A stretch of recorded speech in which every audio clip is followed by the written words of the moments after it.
número 3. Nós estamos aqui fazendo uma exposição. No Antigo Testamento, nós escolhemos o livro de Salmos para estudar, para meditar.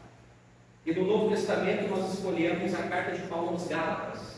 Então, nós estamos aí nessa dieta balanceada, caminhando no Antigo Testamento e no Novo, e aprendendo cada vez mais com Deus, com a sua palavra. A minha oração é que Deus fale contigo. Que Deus fale poderosamente no seu coração. Porque o tema desse salmo é muito significativo. O tema que eu destaco desse salmo é o seguinte: confiança em Deus na adversidade. Inclusive, tem muitas Bíblias que têm como tema essa parte. Confiança em Deus na adversidade. E o salmo de número 3, o rei Davi escreveu esse salmo, e ele escreveu dessa maneira. Acompanhe comigo a leitura da Escritura. Senhor, como tem crescido o número dos meus adversários. São numerosos os que se levantam contra mim. São muitos os que dizem de mim: não há salvação em Deus, não há em Deus salvação para ele.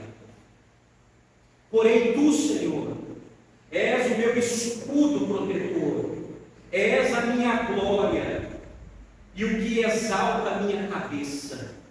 Com a minha voz clamo ao Senhor, e Ele do seu santo monte me responde. Eu me deito e pego no sono, acordo porque o Senhor me sustenta. Não tenho medo dos milhares que tomam posição contra mim de todos os lados. Levanta-te, Senhor, salva-me, Deus meu, pois desferes um golpe no queixo de todos os meus inimigos e quebras os dentes dos ímpios. Do Senhor é a salvação, a tua bênção esteja sobre o teu povo. Amém? Até aqui. Vamos orar mais uma vez? Vamos orar? Pai amado, dependemos do Espírito Santo para entender esse salmo. Ministra os nossos corações através desse salmo. E ilumina-nos, ó Deus. Que o Espírito Santo possa sempre iluminar as nossas mentes para entender o texto sagrado. E fale, Senhor, a cada coração de cada um que está aqui nessa noite e cada um que está assistindo nesse momento. Ó Deus, edifica a nossa fé e ajuda-nos, ó Deus, a sermos confiantes em meio às adversidades. Nós oramos e nos submetemos à tua palavra. Em nome de Jesus. Amém. Amém. Amados, Salmos é um dos livros prediletos de muitos leitores. Agora é interessante que o Salmo ele teve vários autores, e eu vou passar rapidinho na introdução, porque eu já falei sobre a introdução em outras mensagens, quando eu expus o Salmo 1, o Salmo 2. Quem foram aqueles que escreveram os Salmos? Moisés, Davi, foi a maioria dos Salmos, Salomão, os filhos de Corá, os filhos de Asaf, Etã, o Ezraíta e vários autores desconhecidos. Qual foi a data? Quando que os Salmos foram escritos? Foram escritos no ano 1440 até o ano 400 a.C. Então foram 1000 anos de composição desses salmos. A palavra salmo no original significa livro dos louvores, é Mizmor. A palavra hebraica significa livro dos louvores, e com certeza esses livros eles eram usados na liturgia dos cultos judaicos. Eu falei também sobre o gênero literário, eu não vou me aprofundar muito, mas quando nós lemos os 150 salmos, percebemos que há vários gêneros literários. Por exemplo, há hinos de louvor, salmos de lamentação, salmos de ação de graças, salmos de peregrinação, salmos messiânicos e salmos reais. E também o salmo, gente, ele tem um estilo literário, ele é um estilo poético. Os salmos, eles foram escritos dentro da estrutura da poesia hebraica. Então nós encontramos vários paralelismos, né? São duas verdades que andam juntas, E também alguns salmos foram escritos de maneira acróstica, segundo as letras do alfabeto hebraico. Porém, gente, os Salmos é um livro muito abençoado. Por exemplo, o pastor Leandro Borges Peixoto, pastor da Segunda Igreja Batista de Goiânia, ele faz um comentário muito especial sobre a importância do livro dos Salmos. Ele escreveu assim, olha que interessante: é provável que os Salmos seja o livro mais amado da Bíblia. Por gerações ele tem sido um dos grandes tesouros do povo de Deus. O pastor Charles Spurgeon intitulou o seu comentário nos Salmos de Os Tesouros de Davi. Os Salmos refletem a oração e a adoração do Israel de Deus. Os Salmos, no Novo Testamento, nós descobrimos que o livro dos Salmos é o mais citado pelos apóstolos. Nos Evangelhos nós encontramos Jesus cantando o Salmo 118, no final da sua última ceia com os apóstolos, antes de partir o pão, antes de partir para o Monte das Oliveiras e ter que enfrentar o seu Calvário. Os Salmos, portanto, são importantes para nós, pois com eles aprendemos a cantar, a adorar, a agir, a viver, a orar e também ouvir a Deus, seja na alegria ou na tristeza, na saúde ou na doença, na riqueza ou na pobreza.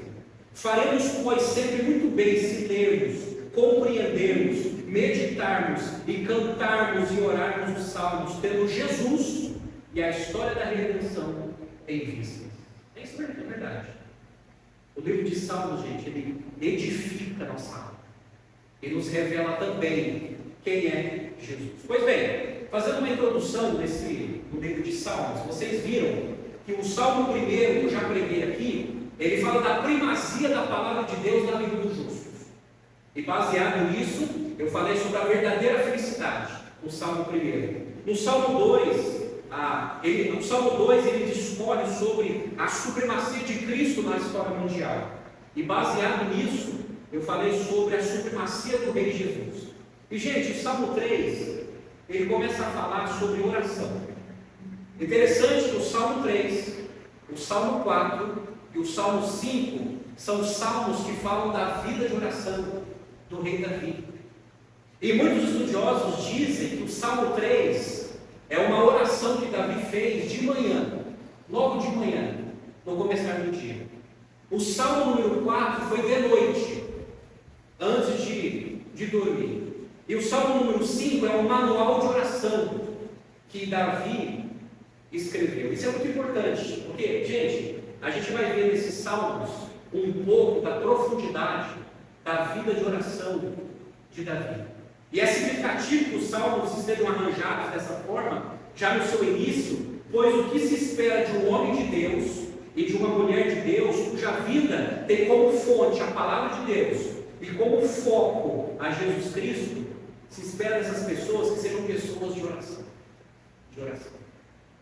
Mas olha só, aqui na minha introdução, eu quero fazer você pensar no seguinte: já que muitos estudiosos dizem que o Salmo 3 é uma oração feita pela manhã, é provável que todos aqui já tenham acordado algum dia pensando sobre o dia que enfrentaria. Você já teve um dia de cão? Todos nós já tivemos.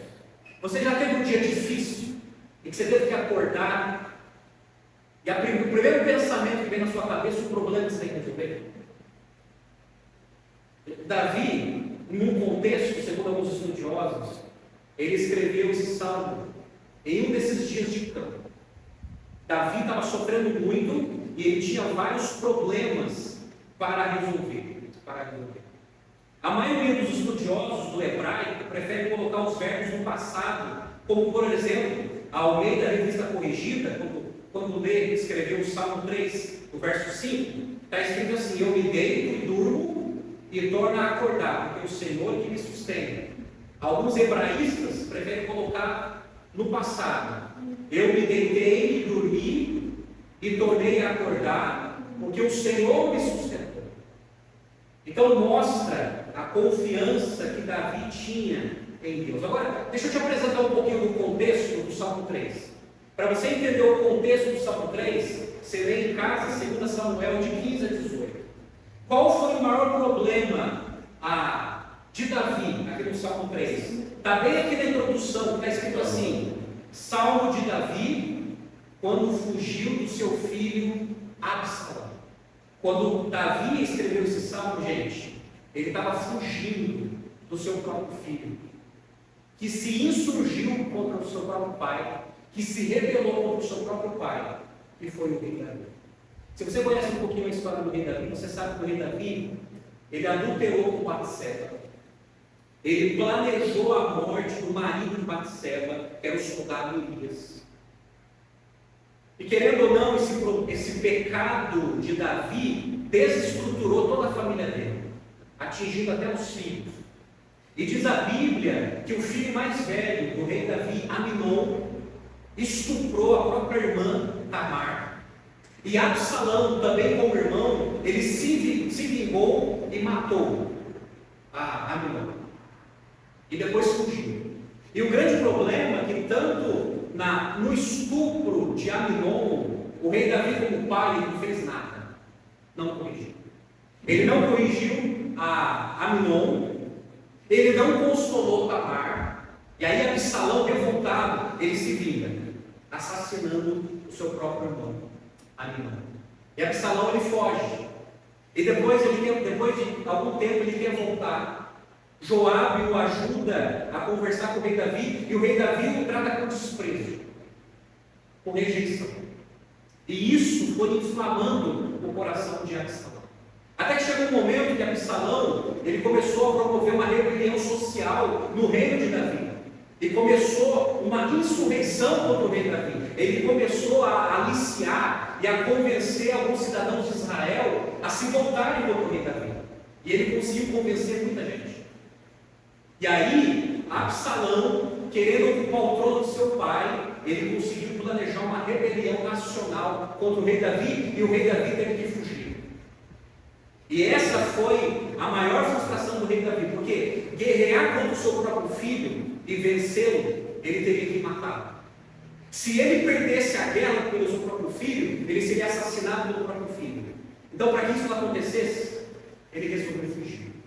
Fugiu descalço e ficou no vale de Cetron, escondido. E é nesse contexto que o rei Davi escreve o Salmo de número 3. Além do problema do filho, ele teve um problema também com o tal de Simei, que era descendente de Saul, que amaldiçoou o rei Davi de forma humilhante. Por exemplo, em 2 Samuel capítulo 16, versos 6 a 8, olha só o que Simei falava para Davi. Diz assim: ele atirava pedras em Davi e em todos os conselheiros do rei, embora todo o exército e a guarda de elite estivessem à direita e à esquerda de Davi. Enquanto amaldiçoava, Simei dizia para Davi: saia daqui, assassino, bandido. O Senhor retribuiu a você todo o sangue derramado na família de Saul, em cujo lugar você reinou. O Senhor entregou o reino nas mãos de seu filho Absalão. Você está arruinado, porque é um assassino. Então, gente, se coloca no lugar do rei Davi, sendo perseguido pelo próprio filho, e Simei o amaldiçoando com essas palavras, e muitos da população judaica se ressurgindo contra o rei Davi. Então, gente, é nesse contexto que ele escreve o Salmo 3. E é por isso que o Salmo 3 ele destaca o seguinte: confiança em Deus na adversidade.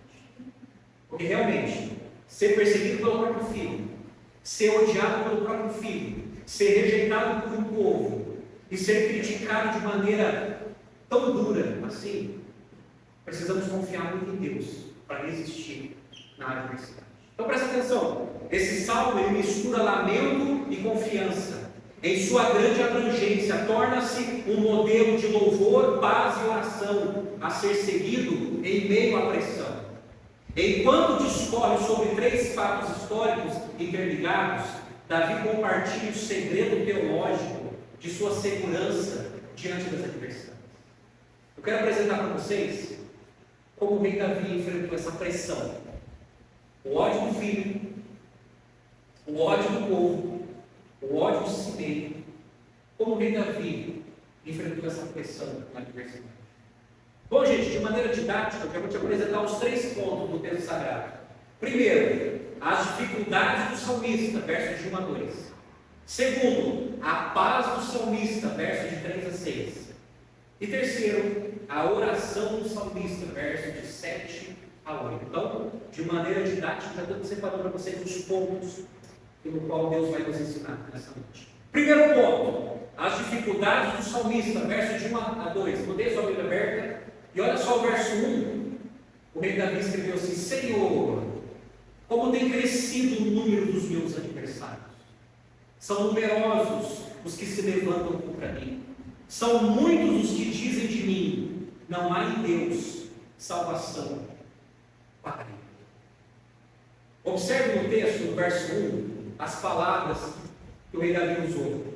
Como tem crescido, numerosos, muitos. O salmista começa com uma observação melancólica sobre a multiplicação das suas aflições. Muita gente estava contra o rei Davi. E ele diz assim: como tem crescido o número dos meus adversários. O número e a natureza dos adversários indicam a origem desse salmo. Os inimigos da nação são também os inimigos do rei. Então aqui, gente, ele está descrevendo que tinha muita gente contra ele. Muita gente. Contra o seu reinado. No entanto, nós encontramos aqui, gente, uma conspiração desumana. Muitos queriam a cabeça de Davi. O que Davi fez? Ele colocou a sua angústia diante de Deus. A sua angústia. Interessante, porque Davi, em vez de reclamar, em vez de murmurar, ele coloca a sua angústia diante de Deus. Aí eu pergunto para você, o que promove mais angústia? No caso de Davi aqui, é o seu filho, Simei e muitos de Israel. Por isso que ele fala: Senhor, como tem crescido o número dos meus adversários, multiplicou. Eu já tinha alguns adversários, parece que a cada ano, a cada dia, está multiplicando. É muita gente me odiando. São numerosos que se levantam contra mim. São numerosos. Agora, aqui o rei Davi ele destaca 2 problemas: que havia uma conspiração na terra, muita gente contra ele, e existia uma acusação do abandono dos céus. Tinha gente tentando enfraquecer a fé do rei Davi, dizendo assim, verso 2: não há em Deus salvação para ele. Isso aqui desanima tanto, gente. Além de você ser criticado, além de você ser ridicularizado, além de você ser desprezado, nós ficamos muito afetados quando as pessoas dizem assim: olha, Deus não está com você não. Deus abandonou você. Era isso que Simei estava falando. Davi, Deus abandonou você. Deus abandonou o seu reinado. Você é um bandido, você é um assassino. Além disso, o rei Davi tinha que conviver com o sentimento de culpa, porque realmente ele tinha feito isso. Deus o perdoou, mas as consequências permaneceram.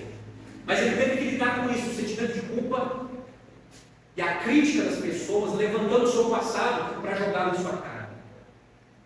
E aí as pessoas dizem: olha, Deus te abandonou. Aí o rei Davi começa a colocar diante de Deus essa angústia.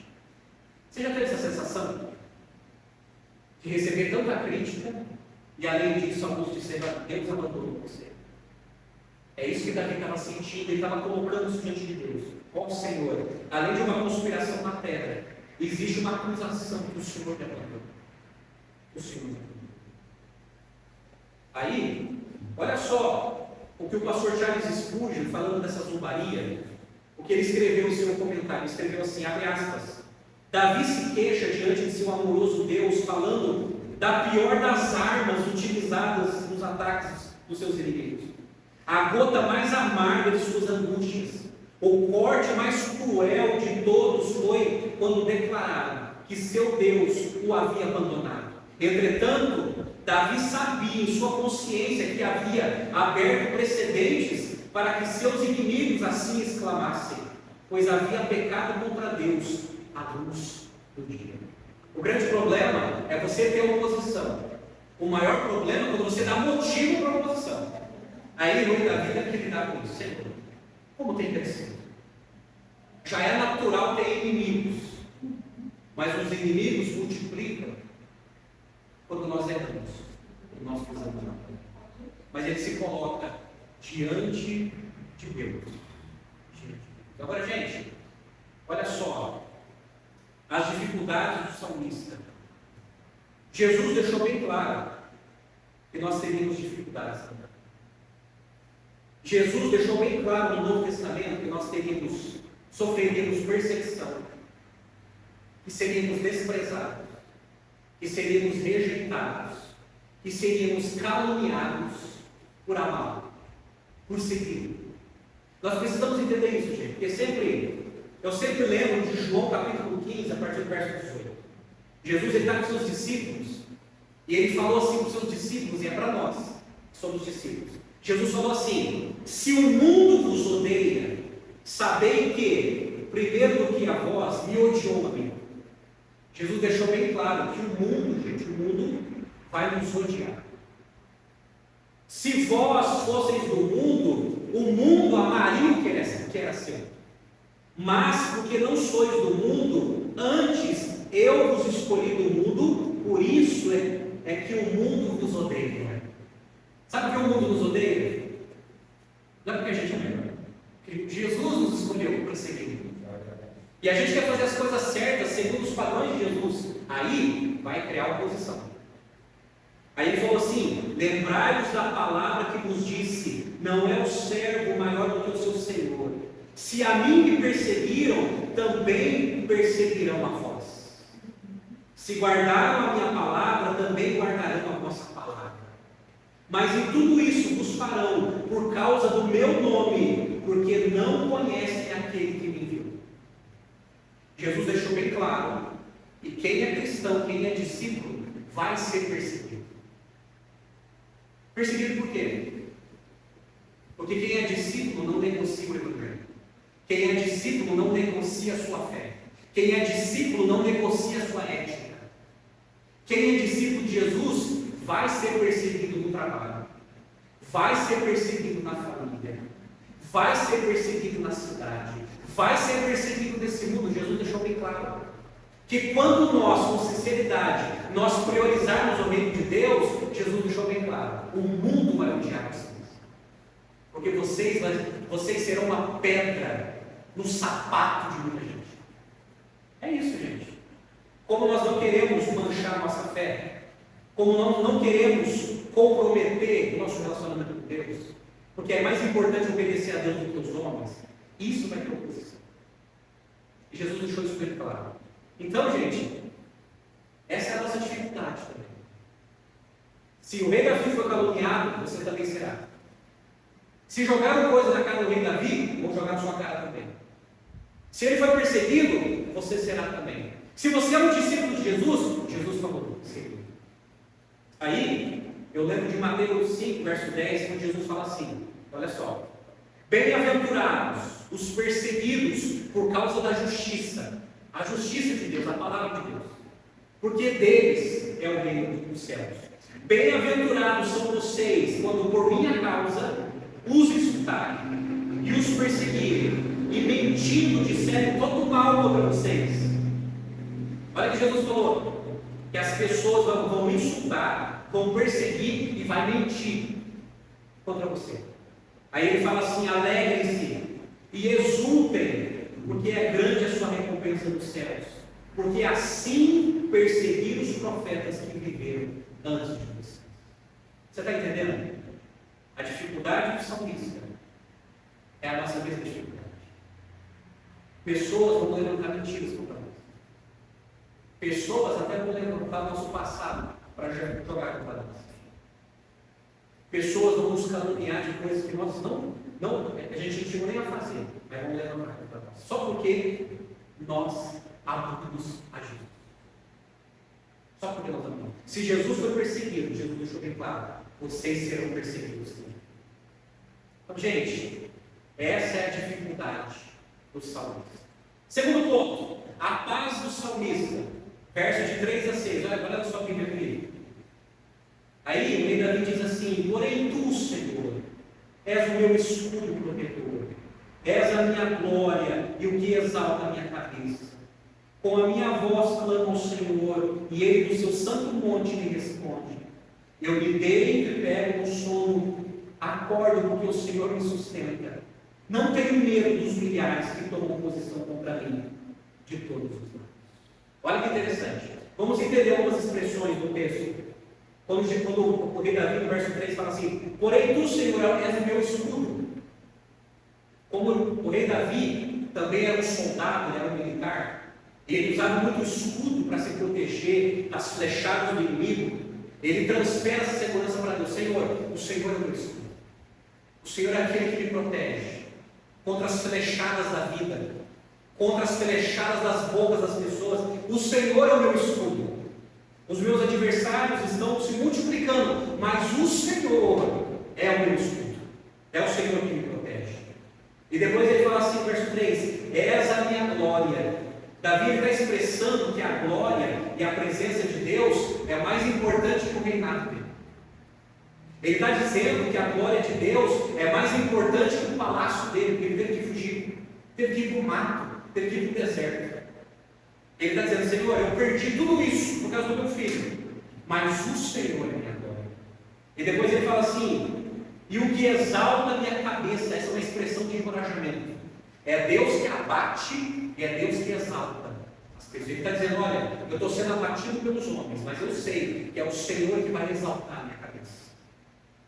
E no verso 4 diz que ele clamou ao Senhor no seu santo monte. O santo monte aqui, gente, era Sião, que era um lugar do templo de Jerusalém, que tinha sido escolhido e preparado durante a vida de Davi. Era uma localidade geográfica ali em Jerusalém. E ele diz assim no verso 5: eu me deito e pego no sono. Aqui o rei Davi está dizendo, gente, que ele dormiu no acampamento de guerra. Embora o inimigo estivesse por perto, ele estava confiante em Deus e ele dormiu. Olha que impressionante. O filho perseguido, várias das nações o perseguindo, e ele diz assim: essa noite eu dormi, eu me deito e pego no sono, acordo porque o Senhor me sustenta. O que a gente precisa perguntar é: como assim? Com tanto problema, ele conseguiu dormir. Como o rei Davi fez isso? E no verso 6, Davi demonstra que não teve medo da oposição poderosa. Não teve medo. Eu destaco alguns pontos aqui. Verso 3: Deus é o nosso protetor. Por isso que ele fala assim: porém tu, Senhor, és o meu escudo. Você sabe por quê o rei Davi conseguiu dormir, mesmo diante dessa aflição? Porque ele sabia, ele cria que Deus era o protetor dele. Senhor, o Senhor é o meu protetor. O Senhor é o meu escudo. Por isso que ele conseguiu dormir. Gente, Deus é o nosso protetor. Eu não sei o que está acontecendo com você na sua vida, mas eu quero dizer o seguinte: Deus é o nosso protetor. Deus é o nosso. Eu lembro de uma frase do Agostinho de Hipona, no século IV, diante das calúnias das pessoas. Ele escreveu uma frase que marcou meu coração. Ele disse assim: cuida da tua piedade, e Deus cuidará da tua reputação. Cuida da tua piedade, seu relacionamento com Deus, que Deus vai cuidar da tua reputação. Mesmo diante de calúnia, diante de mentira, Deus vai preservar você. Porque Deus está com você. Deus é o nosso protetor. Agora, sabe o que é interessante? Essa palavra escudo, ela saiu da boca de Deus primeiro na Bíblia. Por exemplo, é como Deus disse a Abraão, numa visão, em Gênesis 15, verso 1, Deus falou assim para Abraão: não tenha medo, Abraão, eu sou o seu escudo, e eu lhe darei uma grande recompensa. Deus falou para Abraão, e o rei Davi, conhecendo a Bíblia hebraica, ele usa esse texto: Senhor, o Senhor é meu escudo. Assim como o Senhor foi o escudo de Abraão, o Senhor é o meu escudo. Verso 3: Deus é a nossa glória. A nossa glória. Sabe o que fez o rei Davi dormir? O seguinte: ele conseguiu dormir porque ele entendeu que ele poderia perder tudo, Mas se ele tivesse Deus, ele já tinha tudo, né? Ele poderia perder tudo, ele poderia perder o palácio, perder o reinado, perder a família, mas se Deus estivesse com ele teria tudo. Por isso que ele diz assim: essa é a minha glória. Deus, o Senhor, é a joia mais preciosa que eu tenho na minha vida.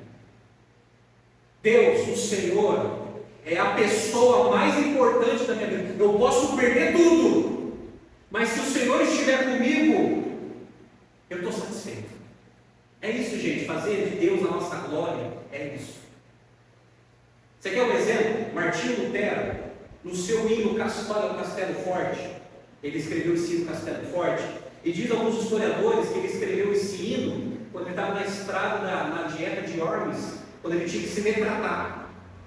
Aí, em uma estrofe, ele escreveu assim, presta atenção, ele escreveu assim: sim, que a palavra ficará, sabemos com certeza, pois ela nos ajudará, com armas de defesa.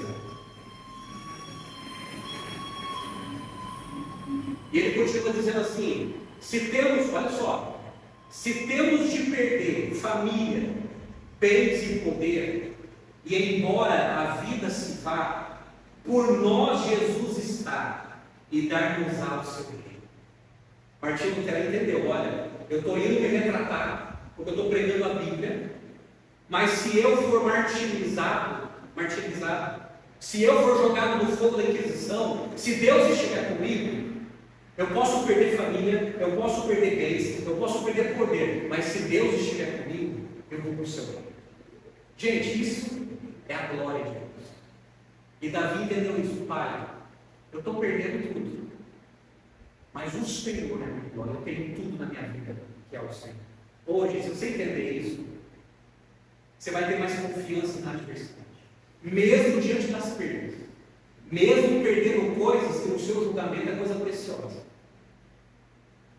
Você pode perder qualquer coisa nesse mundo que é precioso para você, mas se você entender que a glória de Deus é maior, o seu coração vai ficar satisfeito e mais confiante em Ele.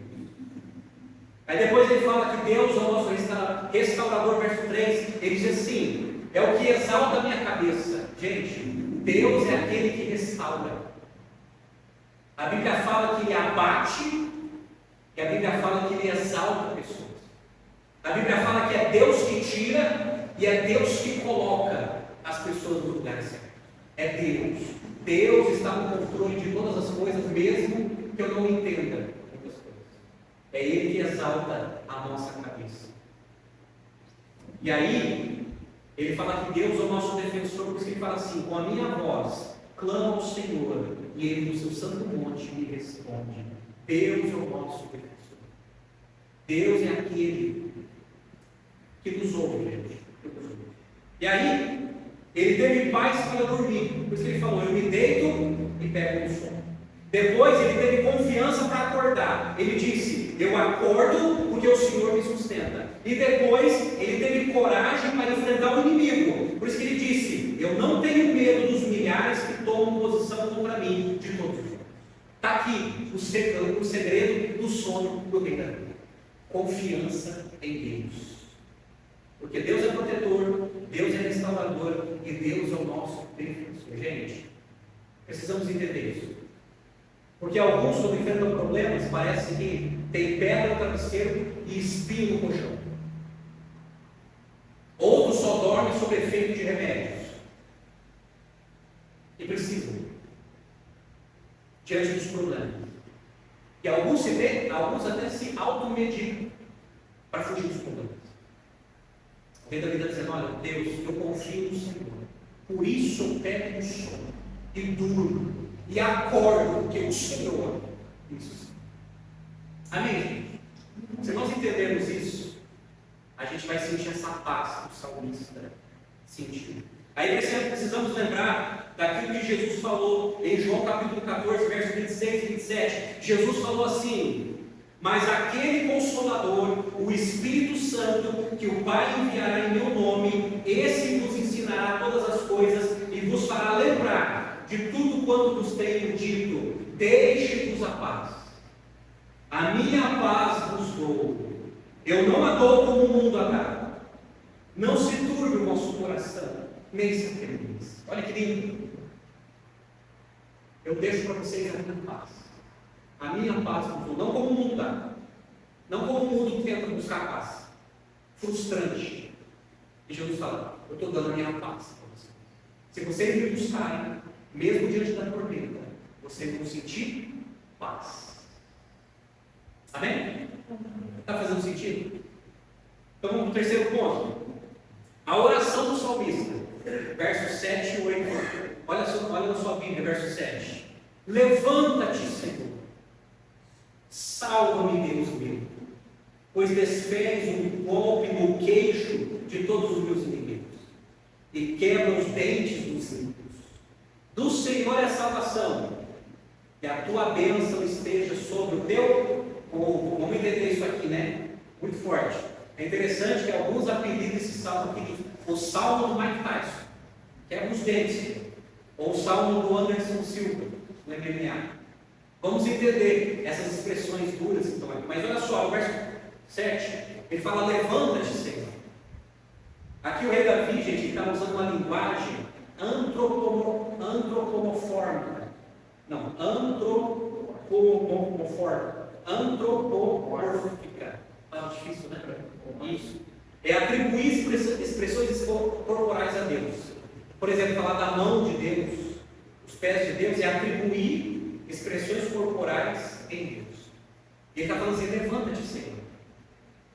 Não que Deus vive deitado, não que ele está cansado, mas é uma expressão reduzindo no nosso entendimento, Senhor, levanta-te. Levanta-te, Senhor. É uma expressão. Essa expressão, gente, é típico dos salmos, como eram entoados em situações de guerra santa. Você vê no Antigo Testamento, várias expressões assim, Senhor, vá conosco nessa guerra. Senhor, ajuda-nos a vencer os nossos inimigos. Isso também era um grito de guerra para Deus lutar contra o inimigo e defender os seus soldados. Mas olha só, vamos na parte mais difícil. O rei Davi escreveu assim, pois desferes o golpe no queixo de todos os meus inimigos e quebra os dentes dos ímpios. Aqui Davi, ele faz uma oração imprecatória. O que é uma oração imprecatória? É quando o povo de Israel rogava que Deus derramasse maldição sobre o povo ímpio. Essa oração, gente, era muito comum no Antigo Testamento. Principalmente quando eles estavam em campanha de guerra. Principalmente quando era um povo idólatra que estava corrompendo a fé judaica. E aí, quando eles entravam em campanha de guerra, eles faziam essas orações. Senhor, derrota-nos, Senhor. Derrota-nos. Então, essa oração era muito comum no Antigo Testamento. Por exemplo, o queixo também se refere à mandíbula dos animais. Os animais naquela época, até hoje, a sinal de força de um animal é a mandíbula. E aí, o rei Davi está dizendo assim, Senhor, atinja na força deles, na mandíbula deles, para que eles possam ser derrotados. Senhor, coloque um golpe bem no centro da força deles, para que nós possamos ter vitória nessa guerra. Agora é interessante que Davi, ele não estava inovando nada, porque Moisés, ele fez essa mesma oração em Números 10, 35, quando ele pediu que Deus dispersasse os seus inimigos. Então lembre-se disso, essas orações do Antigo Testamento eram orações diante de uma guerra santa, em que eles oravam para que Deus desse a eles a vitória, principalmente quando o povo de Israel estava sendo humilhado, quando o povo de Israel estava sendo pisoteado. E eles oravam, Senhor, quebra o queixo dos nossos inimigos. Mas no verso 8, ele diz assim, do Senhor é a salvação. Aqui trata-se de uma libertação muito ampla e abrangente, tanto na esfera temporal, como na esfera eterna. Quando ele fala assim, do Senhor é a salvação, gente, ele está falando duas coisas, de livramento e de salvação da alma. Senhor, livra-nos dessa oposição e, Senhor, salva a nossa alma está em tuas mãos. E aí ele ora, gente, ele termina o verso 8 dizendo assim, a tua bênção esteja sobre o teu povo. Mesmo recebendo oposição, ele intercede pelo povo dele. Senhor, cuida do teu povo. Cuida do teu povo, Senhor.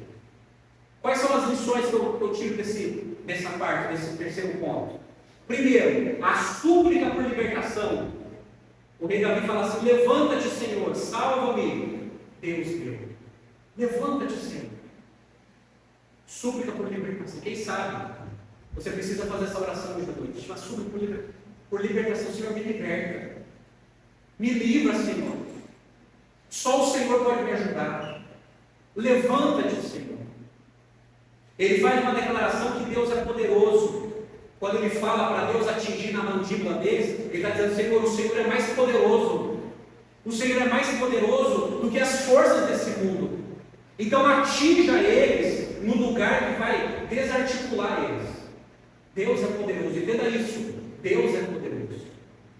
Por mais que os problemas venham se levantar contra você, e sejam problemas fortes, Deus é mais poderoso. Então recorra a Deus. E aí ele faz uma declaração solene: do Senhor é a salvação. Só Deus pode nos salvar. Só Deus pode salvar você. Só Deus pode livrar você. Só Deus pode cuidar de você. Só Deus. E depois ele faz uma intercessão generosa: a tua bênção esteja sobre o teu povo. Ele intercede pelo povo. Ele pede para que Deus cuide desse povo. Então, gente, essa é a vida do rei Davi. É isso que o rei Davi fez. Essa foi a oração que ele fez diante dessa situação. Mas na minha conclusão, deixa eu fazer algumas considerações aqui. Eu apresentei para vocês as dificuldades do salmista, a paz do salmista e a oração do salmista. O que mais nós aprendemos aqui? Primeiro, resolva as crises familiares, principalmente na vida dos filhos. O rei Davi enfrentou essa crise porque tinha problemas mal resolvidos na vida dos filhos que ele, como pai, não resolveu. O que nós aprendemos desse salmo, baseado no contexto de 1 Samuel, é o seguinte: precisamos resolver as crises familiares, principalmente na vida dos filhos. E por incrível que pareça, filhos se levantam contra filhos. E o grande problema é quando o pai vê isso e não resolve. O grande problema do rei Davi, gente, a grande omissão do rei Davi foi isso. Ele era um grande rei, mas como pai ele foi um fracasso. Ele não resolveu os problemas domésticos. Ele não resolveu o problema na vida de Amnon, na vida de Tamar, na vida de Absalão. Ele não resolveu. Consequência: estupro e homicídio no seio da família. E ele, como pai, não resolveu isso. Então, gente, esse salmo,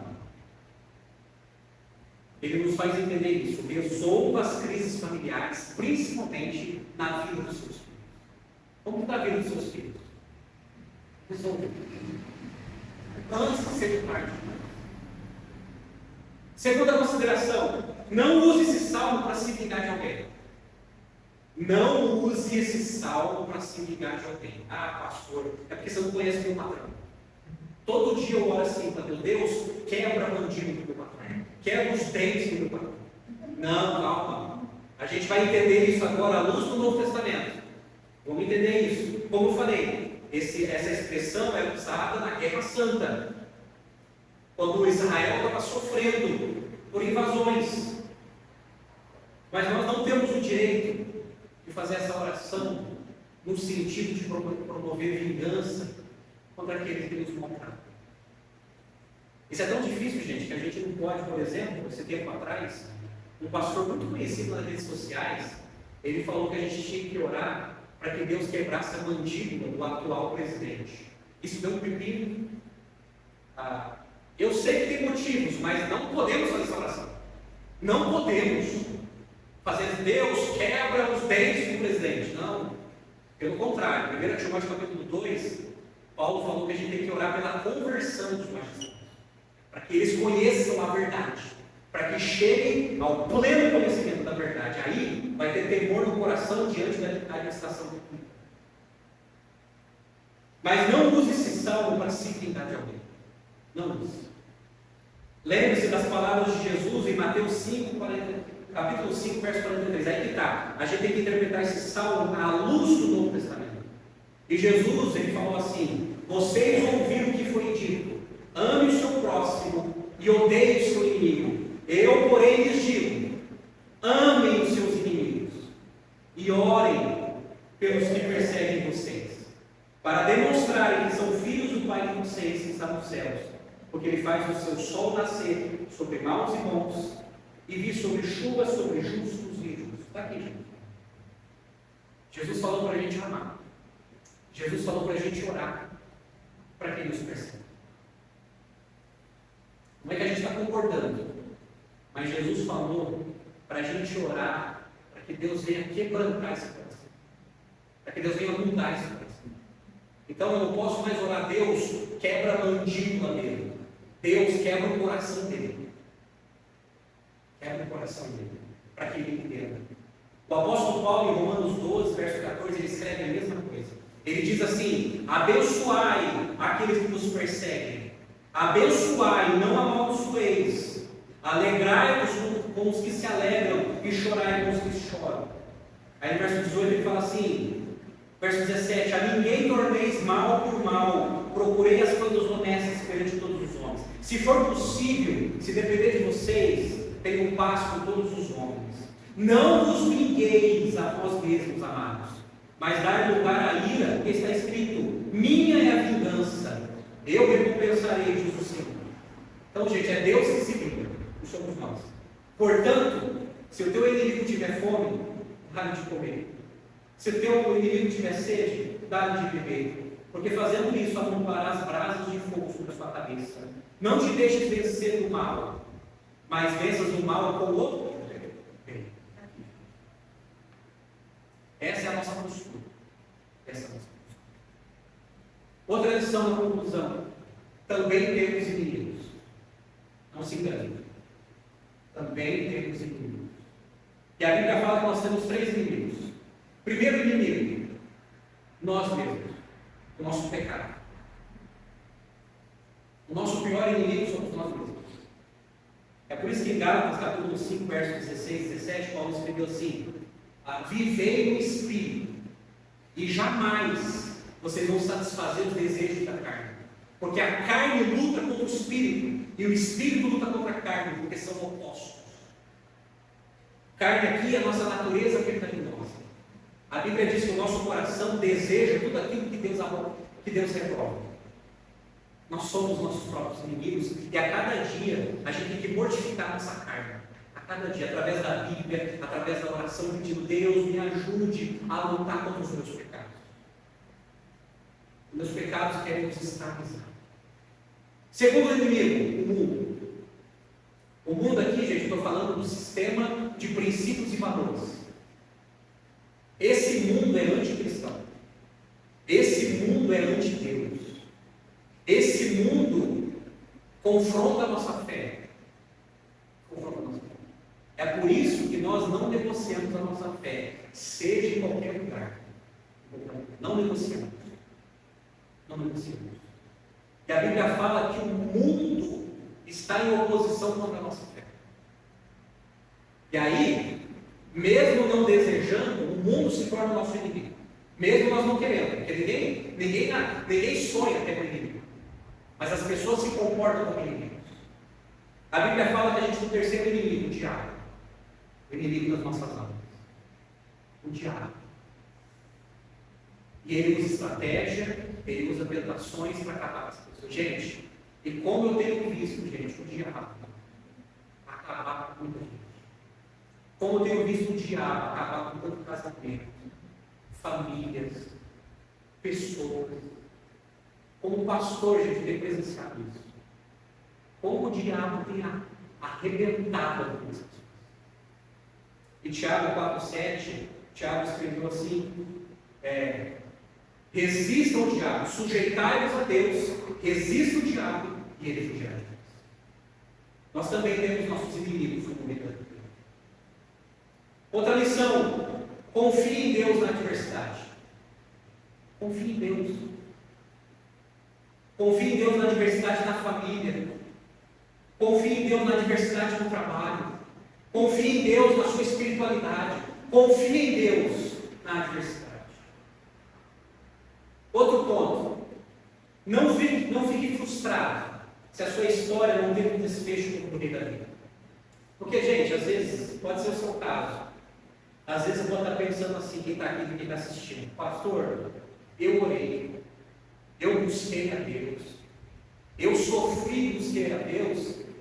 E aconteceu tudo ao contrário. Parece que eu mais perdi do que ganhei.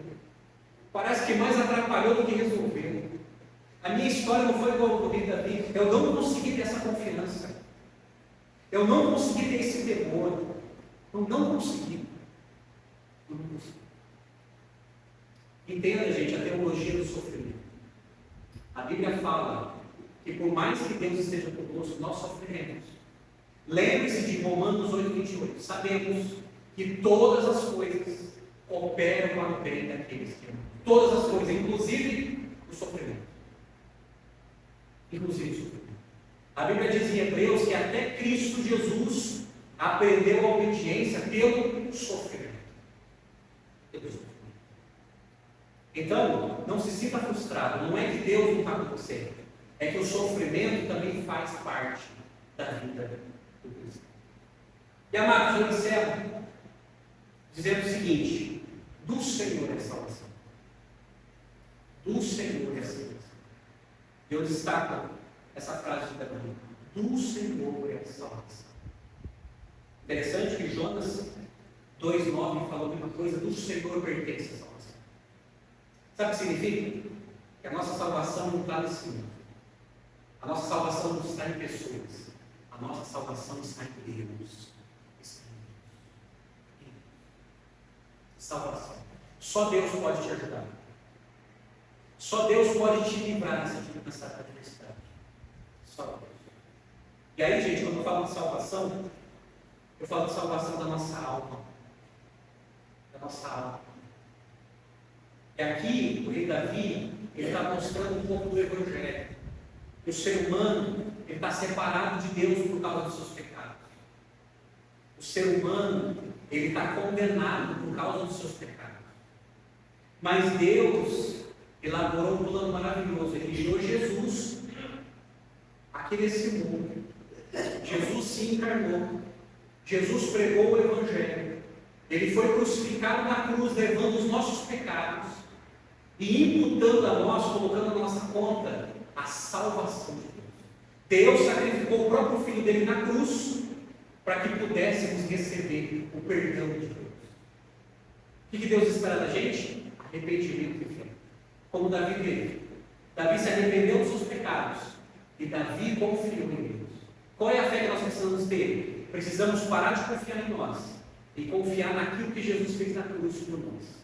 O mérito não está em nós, o mérito está em Jesus. Jesus morreu na cruz no nosso lugar para nos salvar. Por isso, a salvação vem do Senhor. A salvação não é produzida por mim.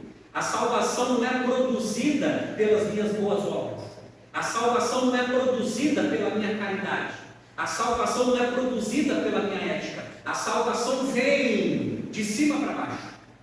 A salvação veio de Jesus nos encontrando através da morte da cruz e nos acolhendo e nos salvando. A salvação veio do Senhor. Só seremos salvos quando nós entregarmos a nossa vida a Jesus. Só seremos salvos quando arrependidos seguirmos a Jesus. Amém, gente? Fez sentido apesar do calor? Fez sentido? Essa é a confiança em Deus na adversidade. É isso que o Davi nos ensina no Salmo 3. Minha oração é que Deus aplique essa verdade em nossos corações. Vamos orar? Vamos orar? Ó Pai amado, nos ajuda, Deus. Porque nós também enfrentamos as nossas adversidades. Ajuda-nos, ó Deus, a resolver as crises na nossa família, principalmente quando se refere aos nossos filhos, para que não haja um caos maior. Dá-nos sabedoria, Pai, para resolver isso. E Pai, dá-nos um coração confiante, Que possamos confiar no Senhor mesmo diante das calúnias, mesmo diante da oposição. Ajuda-nos a confiar em Ti. E salva-nos, ó Deus. Perdoa os nossos pecados. E nos receba como os Teus filhos, ó Pai. Abençoa, Senhor, cada um que está aqui nessa noite. Cada um que está assistindo. Nós entregamos a nossa vida em Tuas mãos. E assim oramos. Em nome de Jesus. Amém.